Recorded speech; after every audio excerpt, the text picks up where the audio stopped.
When I think of the word hood, I think of a person, a place, and perhaps even a thing.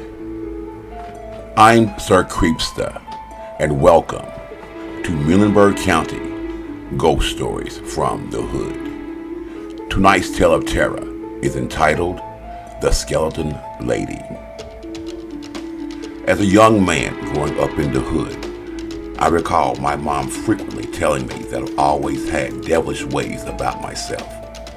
She'd often catch me in the act of doing things to scare my friends, such as telling them scary stories once it had gotten dark, with the promise of me walking them halfway home after the story, and then not following up on my promise.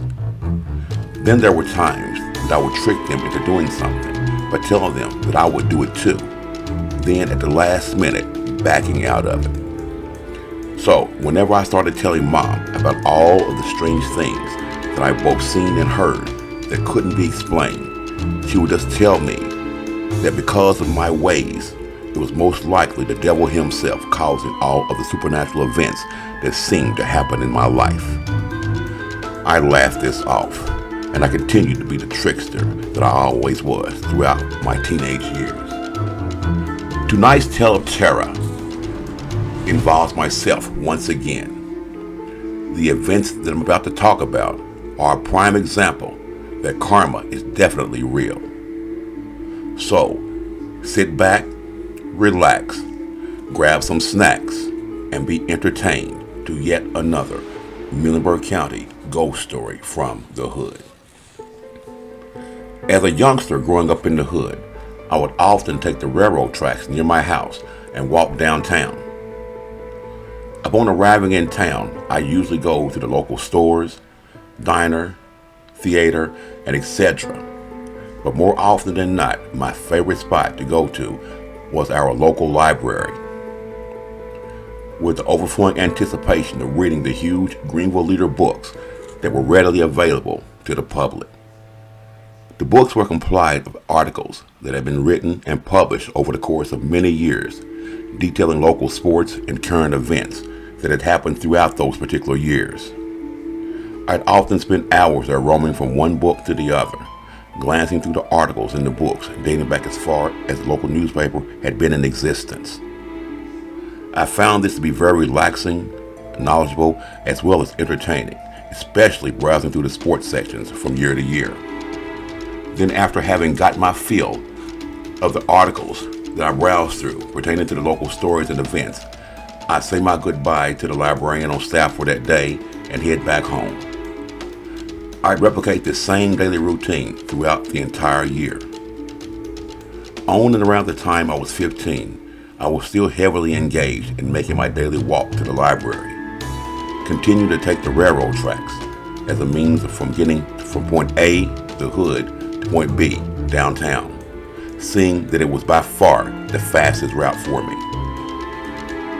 One hot summer's day, I had gotten dressed, kissed my mom, told her where I was about to go, and then I struck out towards town with the anticipation of going straight to the library to browse through the huge books, in hopes of finding some clips in them that showcased my previous year's stats and pictures in both baseball and basketball. I had made it all the way down the tracks near the neighborhood produce market, which at the time we called the fruit stand, and I was about to cross Reservoir Avenue when I noticed a car coming down the street. At first, I thought that I could just dart across the street in front of it and be about my way to the library. But for reasons unknown, I decided to just wait it out and let the car pass by. It seemed to take the car longer than I'd anticipated for it to pass, so I stood there patiently, waiting for it to do so. As the vehicle slowly passed by, I briefly looked inside the car, and I noticed that the driver appeared to be a very thin woman, judging by her hair and the side of her hands ripped around the steering wheel. Not really giving this any serious thought at the time, I calmly allowed the car to pass on by, and then I continued on my merry way. I spent the rest of the day doing what I normally done, which is go into the library for a couple of hours, check out some of the other stores, and then make my way back into the hood. I repeated this same routine for the next 3 days. But the odd thing about my trip was I would run into the same car coming down the road and slowing down at the tracks, just as I was about to cross over. But the most bizarre thing about the whole situation was it would be the same extremely thin woman creeping on by me, never once looking my way. Of course, this seemed to be very odd to me that by chance I'd run into the same car and driver for 3 straight days.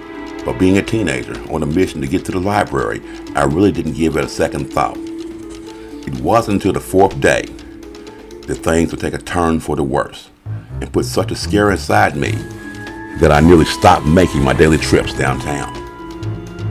But before I go any further, I'd like for you to like, comment, share, and subscribe to my channel.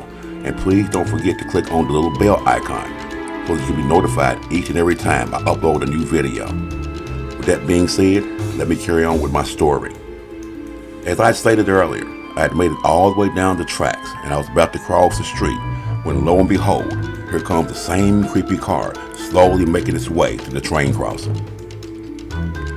As I stood there anxiously awaiting it to pass on by, something in my gut told me that this time things were going to be different.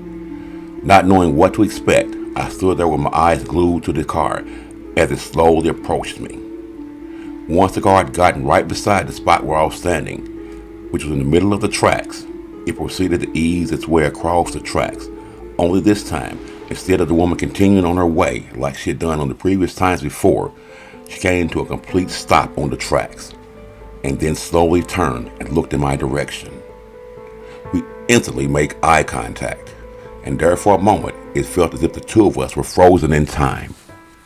And to my disbelief, what I witnessed scared the holy crap out of me. I had been correct in thinking how frail this woman had appeared each time I saw her. What I wasn't aware of was that not only was she frail and tiny, seeing this very close allowed me to notice that she was far worse off than that. What I saw could be only described as being a skeleton of a woman. Reason being, she had no apparent skin on any part of her body that I could tell. Both of her eyes and nose looked like dark black holes attached to a skeleton body. I stood there motionless for what seemed to be several minutes as I watched the car continue on until it slowly vanished out of sight. Not knowing what to think, a part of me wanted to just turn around and run back towards the hood as fast as I could go, while the other half just wanted to remain there in awe of what I had just witnessed. But after the car had passed where the car wash is located at today, I was able to snap back into reality. But rather than continue on to the library, I turned around and headed back towards the hood. I will spend the rest of the day trying to make sense of the whole ordeal that I experienced with this skeleton woman. But no matter how hard I tried, I simply could not. It would be a while before I would take the tracks back into town. I took every other alternate route that Central City offered from where I lived. And whenever I did decide to take the tracks into town, I made sure that I was not alone, that there was a group of my peers making a trip with me. I'd go on to tell my family and friends about my horrifying experience with the skeleton woman, and to be honest, I think only a handful of them actually believed me. This didn't bother me one bit at all, because I knew what my 2 eyes had saw was real. I had no reason to make it up. I would go on to grow up and move away from the city for many years, and then coming back, never once seeing the skeleton woman ever again. So, if by chance you ever find yourself walking down the tracks towards town, and you just happen to see an old creepy car coming your way, do your best to run as fast as you can across the street to avoid having to lay eyes on the driver, because it just could be the old skeleton woman taking one more drive near the hood. I'm Sir Creepsta, and until next time, stay terrified.